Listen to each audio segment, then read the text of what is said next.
శభాష్ పవన్ కళ్యాణ్. నిన్ను ఎంత తక్కువ చేసి మాట్లాడుతున్నా, తెలంగాణలో నీకు ఓటు తక్కువ వచ్చాయని ఎన్ని రకాలుగా సోషల్ మీడియాలో పోస్టులు పెట్టి ఇండైరెక్ట్ గా డైరెక్ట్ గా అటు వైసీపీ కానీ ఇటు ఏ పార్టీ అయినా కూడా తక్కువ చేసి చూపించాలని మిమ్మల్ని కించపరచాలని, మీ స్థాయిని తగ్గించాలని ఎంత ప్రయత్నం చేశారో సోషల్ మీడియాలో నేను గమనిస్తూనే ఉన్నాను. దానికి సమాధానం చెబుతూ మీ యొక్క పట్టుదల, కృతనిశ్చయం, మీ యొక్క గొప్పతనం చాటి చెప్పడానికి నిన్న జరిగిన సంఘటన నిదర్శనం. ఎందుకంటే చంద్రబాబు నాయుడు గారు మీ నివాసానికి వచ్చి మీతో 2.5 గంటలు సుదీర్ఘ సమావేశం జరిపారండి. అది ఆషామాషి కాదు. పవన్ కళ్యాణ్ గారు 2.5 గంటలు ఎప్పుడైతే మీతో చంద్రబాబు నాయుడు గారు కలిసి సుదీర్ఘంగా చర్చలు జరిపారో అప్పుడే వైసీపీ గుంటనక్కలు గుండె టాప్ అన్నాయి. ఏం జరుగుతుంది? భయపడ్డారు గుంటనక్కలందరూ కూడా. ఏం జరుగుతుంది? ఇన్ని గంటల పాటు ఎందుకు మాట్లాడుతున్నారు, ఏం మాట్లాడుకుంటున్నారు అని వాళ్ళు రకరకాల ఆలోచనలు పట్టి తమ యొక్క సోషల్ మీడియాల ద్వారా కానీ, దిక్కుమాల సాక్షి పేపర్ ద్వారా కానీ మీ యొక్క కలయికని రకరకాలుగా చిత్రించి ఎన్నో రకాలుగా తప్పుడు సమాచారం ప్రజలకు అందజేయాలని తెగ తాపత్రయపడ్డారు నిన్నటి నుంచి. ముఖ్యంగా వైసీపీ పార్టీ ఓడిపోతుందనే భయంతో దరిద్రులందరూ కలిసి మీ యొక్క సమావేశాన్ని ఏదో ఒక అపవిత్రత సమావేశంలో చిత్రించి చాలా ప్రయత్నాలు చేశారు. కానీ అది ప్రజలు నమ్మలేదు. ప్రజలు బాగా గమనించారు. మీ యొక్క విలువని చంద్రబాబు నాయుడు గుర్తించారని ఇదే నిదర్శనం. నిన్న ఒక వీడియో చేశాను నేను. అందులో క్లియర్ చెప్పా, చంద్రబాబు నాయుడు గారికి పవన్ కళ్యాణ్ గారంటే చాలా ఇష్టం, గౌరవప్రదమైన సీట్లు ఇస్తారు. అనవసరంగా ఏదో సోషల్ మీడియాలో ఒకడు 25 అంటాడు, ఒకడు 30 అంటాడు, ఒకడు 35 అంటాడు. పనికి మాలిన ఎదవలందరూ కలిసి చెప్తున్నా, వినండి దయచేసి.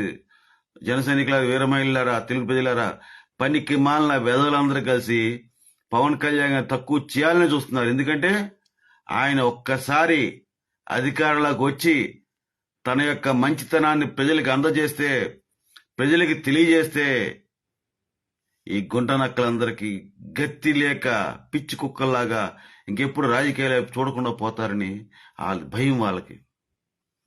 ఆయన యొక్క మంచితనానికి ఖచ్చితంగా ఇది రుజువు అవుతుంది, రుజువు చేస్తుందండి. వీళ్ళు ఎన్నో రకాలుగా తమ సాక్షి పేపర్లో ఎన్ని రకాల ఎంత ఏదో అంత ఎదోగా రాశాడు సాక్షి పేపర్. వాడికి సాక్షి పేపర్ ఏంటంటే నగ్న సత్యాల్ని, నిజాల్ని అబద్ధాలుగా చెప్పడం వాడికి అలవాటు. అబద్ధాలని నిజాలుగా రాయడం వాడికి అలవాటు. ఆ సాక్షి పేపర్ అంటే దరిద్రమైన పేపరు. అబద్ధాలు నిజాలు అబద్ధాలుగా రాసే పేపర్ అది. అట్లాగే వైసీపీ యొక్క సోషల్ మీడియా చాలా మీడియాల్లో దీన్ని చాలా అసహ్యంగా చిత్రీకరించి రాశారు. ఏదో అపవిత్ర జరిగిపోయి బాధపడిపోతున్నారు. కానీ వైసీపీ వాళ్ళకి భయం పట్టుకున్నమాట వాస్తవం. పవన్ కళ్యాణ్ గారికి గౌరవప్రదమైన సీట్లు ఇస్తారని నేను నిన్న చెప్పిన వీడియోలోకి ఇది కంటిన్యూషన్. ఈ వీడియో ఖచ్చితంగా ఆయన అన్ని గంటల పాటు సుదీర్ఘ సమావేశం పవన్ కళ్యాణ్ గారు అయ్యారంటే, ఆ పవన్ కళ్యాణ్ గారు అంటే ఆయనకు అభిమానం కనుక ఖచ్చితంగా గౌరవప్రదమైన సీట్లు జనసేన పార్టీకి ఇస్తారు. పవన్ కళ్యాణ్ గారిని ఒక సుస్థిరమైన స్థానంలో కూర్చోబెడతారు. అందులో ఏమి సందేహం లేదు. రాబోయే కురుక్షేత్రంలో ఈ యొక్క వైసీపీ కౌరవుల్ని ఓడించడం ఖాయం. జనసేన నాయకుడు పవన్ కళ్యాణ్ గారు అర్జునుడిగా వ్యవహరించి తన చక్రం తిప్పుతాడని ఈ యొక్క గాంధీవం దారితో ఖచ్చితంగా వైసీపీని తుదముట్టించి అంతం చేస్తాడని ఈ వీడియో ద్వారా తెలియజేస్తున్నాను. ఒక్కటి మాత్రం సత్యం అండి, మీరు ఏ వీడియోలు పెట్టినా, ఎవరు పెట్టినా, ఇన్ని పోస్టులు అన్ని పోస్టులు, ఎమ్మెల్యే పోస్టులు, ఎంపీ పోస్టులు ఎవరు పెట్టినా పట్టించుకోవద్దు. అంతా ఊహాగానాలు. ఎందుకంటే వాళ్ళు ఊహాల్లో బతుకుతారు. పవన్ కళ్యాణ్ గారు ఖచ్చితంగా అన్ని వివరాలు ఖచ్చితంగా తెలియజేస్తారు.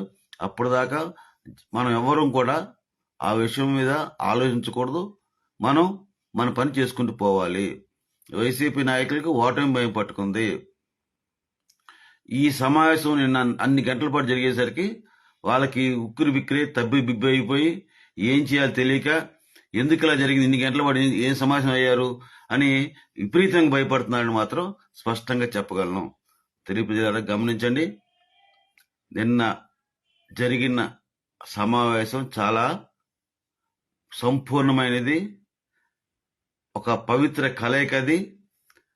తెలుగుదేశం పార్టీ, జనసేన పార్టీ కలిసి సంయుక్తంగా అధికారం చేజిక్చుకోబోతుంది, అధికారాన్ని పంచుకోబోతుంది. అటు సీట్ల విషయంలో కావచ్చు, రాజ్యాంగపరమైన ముఖ్యమంత్రి పదవిలో కావచ్చు, ఖచ్చితంగా ఇది ఉప ముఖ్యమంత్రి పదవి కావచ్చు సహకరిస్తుందని ఖచ్చితంగా జరుగుతుందని చెప్తున్నాను. అంతవరకు నేను చెప్పగలను. ఎందుకంటే నేను ఏదో ఊహించుకోవడం కాదు, నాకు నమ్మకం. ఖచ్చితంగా పవన్ కళ్యాణ్ గారు తన అభిమానుల్ని ఎప్పుడూ తక్కువ చేసి చూడరు. అభిమానులే ఆయనకు గౌరవం కనుక నేను అభిమానిగా, నన్ను అభిమానించే నాయకుడిగా పవన్ కళ్యాణ్ గారిని అంత నమ్ముతున్నాను నేను. కనుక మీరందరూ కూడా నమ్మండి, పవన్ కళ్యాణ్ గారు మనల్ని చాలా పెద్ద స్థాయికి తీసుకెళ్తారని గ్రహించండి. ఇంకోసారి ఇంకో వీడియో కలుసుకుంటారండి. జై జనసేన, భారత్ మాతాకి జై, జై హింద్.